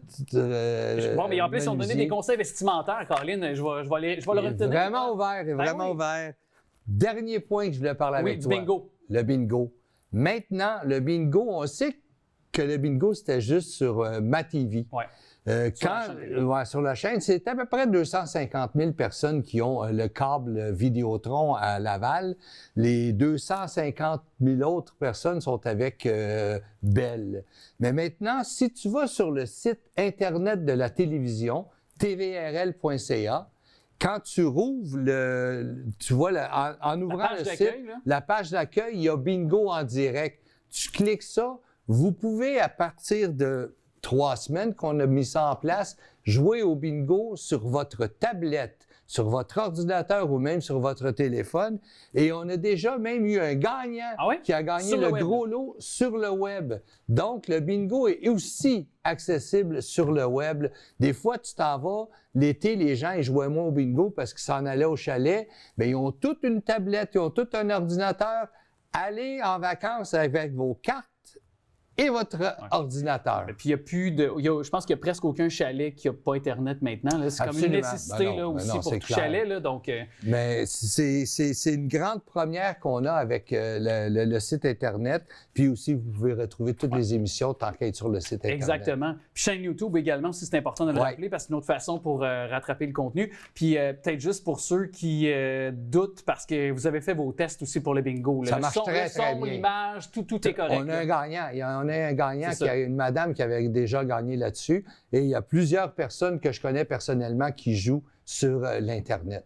Puis moi, il y a quelqu'un qui me demandait récemment sur le territoire lavallois, c'est où qu'on peut se procurer des cartes? Sur le site, on indique... On a, je pense, une quarantaine de dépositaires, tous des dépanneurs partout à travers Laval. C'est tout sur le site. Et même pendant le bingo, vous voyez tous les endroits qui les vendent. On est bien couvert. Le territoire lavallois est très couvert pour la vente de cartes. Aussi, puis c'est un de... On va se le dire, c'est le seul. Oui, c'est le seul. Puis moi, je trouve que c'est la façon de jouer. Tu sais, il y a des bingos radio, des bingos télé. Bingo télé, c'est encore plus, je trouve, dynamique puis le fun de jouer de cette façon. Le bingo est la seule source de revenus qui tient la télévision en vie.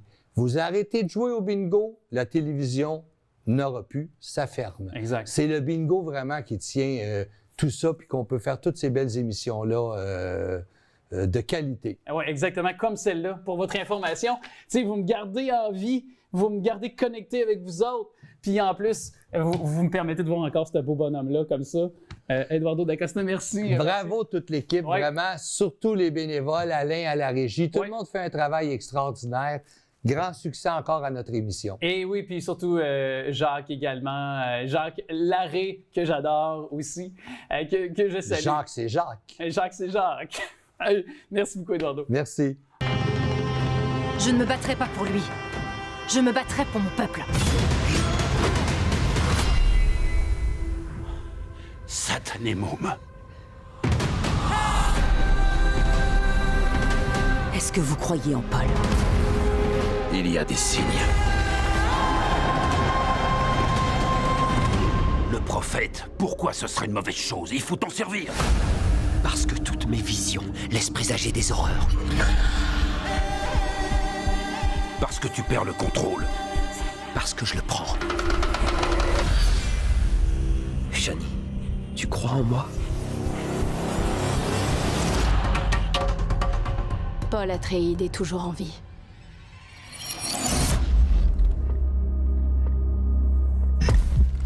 Occupez-vous de ce prophète. Montre-moi qui tu es.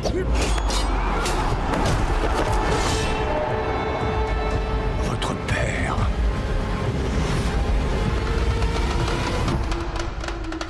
Était d'une grande faiblesse. Regardez qui revient d'entre les morts. Je ferai ce que j'ai à faire.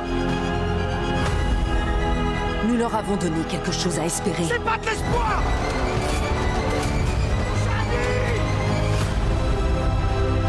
Je t'aimerai jusqu'à mon dernier souffle. C'est par cette prophétie qu'ils nous réduisent en esclavage! Ce n'est pas une prophétie, c'est un conte. Je me fiche que tu n'y crois pas. Moi, j'y crois.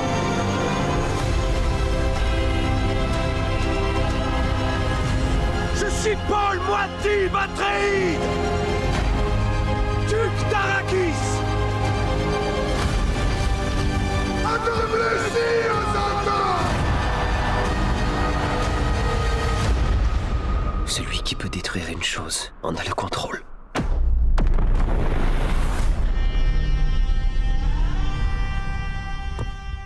On vient de voir la bande-annonce du film Dune, deuxième partie du cinéaste québécois Denis Villeneuve. Il a été d'ailleurs le film le plus vu à l'échelle mondiale au cours de la dernière semaine. On estime à plus de 178 millions de dollars les récoltes au box-office. Plus de 80 millions de dollars ici en Amérique du Nord. J'ai bien hâte d'en parler avec un gars qui est un expert en cinéma, Nicolas Vincent-Poirier. Salut! Salut Alex! T'avais hâte comme moi, je pense? Oui, j'avais hâte. C'était ça et Deadpool, le 3, c'est mes deux films que j'attends le plus en 2024. Et j'ai beaucoup plus apprécié Dune 2 que le premier. Le premier, je l'ai adoré visuellement. Chaque plan, c'est un tableau.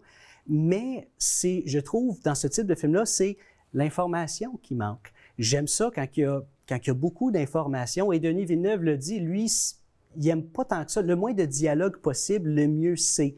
Et vraiment, dans Dune 2, il utilise tellement bien les dialogues pour vulgariser simplement des concepts, parce qu'on s'entend, Dune, c'est une grosse critique sociale. J'ai pas lu les livres, mais on comprend très vite avec le film. Et c'est tellement bien expliqué, tellement bien amené, tellement intéressant, quand même que le film est près de 3 heures de temps. C'est tellement bon. Il n'y a aucune longueur, là. On ne voit pas le temps passer. On compare beaucoup Villeneuve à Christopher Nolan au niveau de la réalisation. Ces temps-ci, c'est énormément ça. D'ailleurs, c'est 1 et 2. Hein? Les palmarès des réalisateurs ces dernières années, peu importe la plateforme, souvent on classe Nolan premier, Denis Villeneuve deuxième, là, derrière le potentiel, le talent et aussi la façon qu'ils sont appréciés et respectés par leurs acteurs. Bien, tout à fait. Et vraiment, Denis Villeneuve, juste au niveau des scènes d'action. Christopher Nolan, il a souvent été critiqué pour faire des plans un peu trop rapprochés dans ses scènes d'action. Tandis que Denis Villeneuve, c'est des plans beaucoup plus larges dans les scènes d'action, ce que je trouve c'est absolument magnifique. Parce qu'on a l'impression d'être dans le film, d'être nous aussi des acteurs dans le film. Là. Bien, tout à fait, tout à fait. Et vraiment, moi, je suis très heureux que, bien, malheureusement, le film devait paraître l'année passée, en 2023, à cause de la grève des acteurs. Bon, ça a été repoussé et c'est la meilleure chose qui aurait pu arriver. Ça aurait été un crève-cœur pour moi de voir aux Oscars Christopher Nolan contre Denis Villeneuve. J'espère vraiment, bon, au moment où on se parle, je pense que les Oscars sont passés, mais on espère que Oppenheimer ait gagné meilleur film. Et l'année prochaine, ça, je te parie 1 piastre. Je dis 1 piastre parce que je ne parie jamais. Pourquoi pas plus? Parce que tu m'as dit pour se 2 piastres. Tu m'as dit au téléphone la semaine dernière pour se préparer tu m'as dit je gagerais tout, qu'il va tout gagner. OK. Peut-être je vais y aller un peu plus conservateur. Okay? J'ai dit 1 piastre tantôt, je vais dire 2 piastres. Je suis pas en train de dire que la seule chose que je possède, c'est 2 $, mais je commençais à y penser, mais si tu étais sérieux ou pas. Mais ceci étant dit... Dune 2, 2 $ que c'est Dune 2. L'année prochaine, meilleur film, meilleur réalisateur, Denis Villeneuve. Ben, tu l'as dit, au niveau des critiques, ça a été unanime. À quel point, puis je te pose la question, parce que Dune, ce n'est pas Star Wars. Ce n'est pas un univers de science-fiction auquel les gens sont si habitués. On ne connaît pas tant que ça l'œuvre de Frank Herbert, le livre, qui a été transposé par la suite. On sait que David Lynch s'est cassé les dents dans les années 80. Oui. Donc, on ne partait pas d'un succès quelconque, peu importe film, cinéma, livre ou autre. Et c'est quand même tout un exploit, juste ça, d'être capable de nous inviter dans Dune, parce que c'est quand même complexe aussi. C'est extrêmement complexe. C'est qu'il y a beaucoup de détails de ce qu'on m'a expliqué, en tout cas dans les livres. Et plus il y a de détails dans un livre, plus c'est difficile à mener à l'écran parce que le temps est limité et dans chaque minute, il y a une limite d'infos qu'on peut donner aux gens. À un moment donné, il y a trop d'infos, on n'en peut plus. Mais ce qu'il faut se rappeler, c'est que Dune, c'est des romans qui sont connus. Le fait qu'ils soient connus, il y a un potentiel au box-office. Et finalement, c'est Denis Villeneuve qui a réalisé le premier, mais il ne faut pas oublier qu'on n'était pas sûr qu'il allait en avoir un deuxième parce que le box-office était très acceptable, 400 quelques millions à travers le monde pour un budget de 160 millions environ. Mais le film Dune, le premier, est sorti en même temps au cinéma et en streaming. Donc, c'était le problème. Ça a coupé beaucoup du box-office et oui, Denis Villeneuve a eu peur à cause de ça, justement. Il s'est battu même pour que ce soit uniquement qu'en salle. C'est ça. Et bon, finalement, il a eu peur qu'il n'y ait pas le 2, qu'il n'ait pas pu faire le 2 parce qu'à cause du box-office, finalement, tout a bien fonctionné et on le voit vraiment là à quel point, oui, c'est payant d'y avoir donné cette chance-là parce que Denis Villeneuve, il ne faut pas se rappeler, au box-office, ce qui fait visuellement ces films, c'est un réalisateur incroyable, un des tops de notre génération. Moi, mon avis à moi, il est au top à côté de Christopher Nolan, mais au niveau du box-office, pourquoi, je t'interromps 2 secondes, parce que pourquoi pour toi il est au top? Là, on a parlé un peu, mais est-ce que c'est parce qu'il utilise moins de CGI, de recréer des images, il le fait le plus possible avec les acteurs dans un décor qui existe vraiment? Ou... Il y a ça aussi, mais le fait qu'il nous transporte dans un univers et qu'on se sent vraiment dedans. Il y a tellement de films où on sent que tout est forcé, que telle scène est forcée, tel moment est forcé. Non, ça n'aurait pas dû être là. Denis Villeneuve, tout est fluide, tout passe extrêmement bien et chaque image, c'est un tableau. Et Arrival, qui a fait, je pense, en 2016, ça aussi, pour moi, c'est un chef-d'œuvre parce que c'est un concept assez complexe à amener à l'écran, tout comme Christopher Nolan. Moi, j'adore tout ce qui est complexe, j'adore ça. J'aime ça me casser la tête. Denis Villeneuve est capable de le simplifier et Christopher Nolan, son problème, c'est qu'il n'est pas capable des fois de le simplifier. On a la preuve avec Tenet, entre autres. Donc lui, c'est difficile de le simplifier et Denis Villeneuve, donnez-lui le film Tenet, donnez-lui le remake du film Tenet de Chris Nolan il y a quelques années, puis il va faire un chef-d'œuvre. Et pour ça, je suis sûr, Villeneuve serait très bon à faire, c'est pas juste moi qui le dis, là, Star Wars. On essaie de faire renaître cette franchise-là qui a été, bon, ça a été difficile depuis les dernières années. Les derniers films n'ont pas très bien fonctionné, là. Et je suis sûr, Denis Villeneuve, on pourrait lui donner comme n'importe quoi. Donnez à Denis Villeneuve Star Wars et Christopher Nolan, James Bond, puis il n'y aura plus de problème dans le monde. Alors, le message est lancé de la part de Nicolas Vincent Poirier. Mais Nicolas, on parlait estimation entre 60 et 80 millions pour l'Amérique du Nord. Finalement, 81,5 millions. 178 millions dans sa première semaine. On pense qu'il n'y aura pas d'essoufflement pour la deuxième semaine d'exploitation. Non. On parle entre 800 et 900 millions potentiellement que le film pourrait atteindre. Est-ce que tu crois que toi, c'est envisageable? Oui, c'est envisageable, mais c'est le maximum. Est-ce que le film peut atteindre $1 milliard? Ça m'étonnerait énormément parce qu'il faut se rappeler qu'à chaque semaine, potentiellement, le film peut perdre à peu près 50 de l'argent qu'il a fait la fin de semaine précédente. Et veut pas, à chaque semaine, il y a des nouveaux films. Surtout dans ce temps-ci, c'est le temps de tester des nouvelles choses. Là. Ouais. Donc, mais il n'y a pas de film de science-fiction ou de ce type-là qui peut rivaliser en ce moment ou dans les prochaines semaines à venir avec Dune 2. Donc, oui, à cause de ça, il y a un potentiel d'atteindre 800-900 millions. Tu sais que je connais Jean et Nicole et ses parents. J'ai animé une soirée des Oscars lors du, évidemment, Dune partie 1. Le premier avait remporté quelques Oscars dans des catégories techniques. Et j'étais, lors de cette soirée, présent de façon familiale, amie et tout ça, soirée publique qui avait été tenue, dans son Bécancour natal. Et j'avais animé la soirée. Et Jean et Nicole sont fiers de leur... et c'est vraiment des gens excessivement humbles. C'est ce qui m'a frappé, hein, Denis Villeneuve, qui revient couramment dans sa communauté, qui est fier de dire d'où il vient. Oui, il est fier de dire qu'il est québécois, mais bécancourrois, revient chez lui. Son frère, c'est un médecin. Son autre frère, Martin, qui est aussi cinéaste. Sa sœur, qui est notaire. C'est tous des gens qui ne sont pas des caves.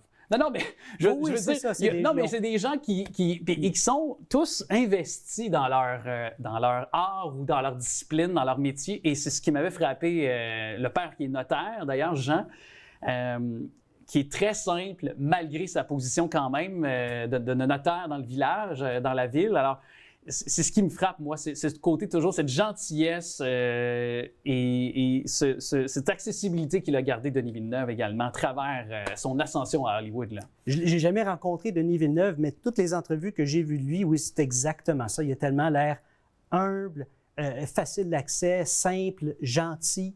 Et c'est ce qui fait aussi que toutes les stars d'Hollywood veulent travailler avec lui. Bien, tous les commentaires étaient élogieux, là, de Zendaya à Timothée Chalamet, à Josh Brolin. Tout le monde semble vénérer littéralement Denis Villeneuve pour sa façon de voir du cinéma, puis son intégrité aussi par rapport au 7e art, je pense. Là, il a dit qu'il allait s'attarder au 3e volet en train d'écrire. Projet de Cléopâtre aussi. Quoi il peut aller dans toutes les directions en tant que cinéaste, Denis Villeneuve? C'est que Dune, c'est le genre de film que Hollywood attend depuis Cléopâtre dans les années 50, au début, je pense. Là. Ouais. Des films grandioses comme ça. Oui, des gros films comme Transformers, oui, c'est bien voir ça sur des gros écrans, mais c'est pas ce qu'on peut dire grandiose. Grandiose, c'est un blockbuster mélangé avec de l'art. Il n'y a pas de l'art dans Transformers, jusqu'à un certain point, mais tu comprends ce que je veux dire par là. Mais donc, il n'y a pas une... donc, ça, des films comme Dune, des gens comme Denis Villeneuve, c'est grâce à eux que le cinéma va renaître parce que depuis le début de la pandémie, le box-office, c'est un peu difficile. Les gens, ils revont au cinéma, mais beaucoup moins qu'avant. Et maintenant, il faut arriver avec quelque chose d'autre. Je sais pas si... Le 3D, par exemple. Ouais. Le 3D est arrivé au cinéma quand les télés ont été inventées parce que les salles de cinéma avaient peur que les gens restent chez eux avec la télé. Et maintenant, on a tous des cinémas maison. Il faut que les cinémas arrivent avec d'autres choses. Et je pense que c'est des gens comme Denis Villeneuve. Qui peuvent incarner sur un nouveau. Oui, puis ce désir de faire renouer les gens. Mais aussi, j'évoquais Cléopâtre parce qu'il a un projet dans ses cartons pour faire un film sur Cléopâtre aussi à Hollywood dans les prochains. Travaille là-dessus activement, c'est pour démontrer à quel point il est versatile en tant que cinéaste. Et c'est peut-être une excellente occasion, comme mot de la fin, mais pour aller redécouvrir Denis Villeneuve. Polytechnique, il a fait des films québécois aussi, Maelstrom. Allez redécouvrir sa filmographie. Vous allez voir à quel point, déjà, en très bas âge, faisait des œuvres qui font de lui maintenant un grand cinéaste aussi. Il l'a toujours été, évidemment, mais qui font de lui maintenant un acteur très important à Hollywood sur le plan de la réalisation. Merci beaucoup à toi, Nicolas. Merci, Alex. C'est déjà la fin pour la première de la saison. Je suis très content de vous avoir retrouvés et avec un nouveau décor, même les mêmes vieux techniciens que je veux saluer et remercier. Il y a Lucette également, Simon et Simon. Il y a Jacques, Alain à la réalisation. Je veux remercier également Sophie aussi qui est à la recherche. Toujours très content de vous savoir, vous aussi, bien présent. Vous pouvez clavarder avec nous, échanger, faire connaître des sujets que vous aimeriez qu'on traite ici à cette émission avec grand plaisir. Vous êtes un organisme communautaire aussi. Bien, vous pouvez profiter de cette tribune qui est pour votre information. En communiquant avec nous, c'est possible pour vous, tvrl.ca, notre page Facebook et bien entendu, rattraper tout notre contenu aussi en ligne sur notre chaîne YouTube. Et n'oubliez pas non plus d'appuyer votre télé. Une autre façon de le faire, c'est en jouant avec un maximum de fun avec des membres de votre communauté, des membres de votre famille à notre bingo. 3 500 $ pour ce lot total, dont 2 300 $ pour la carte pleine cette semaine. On se dit à très bientôt.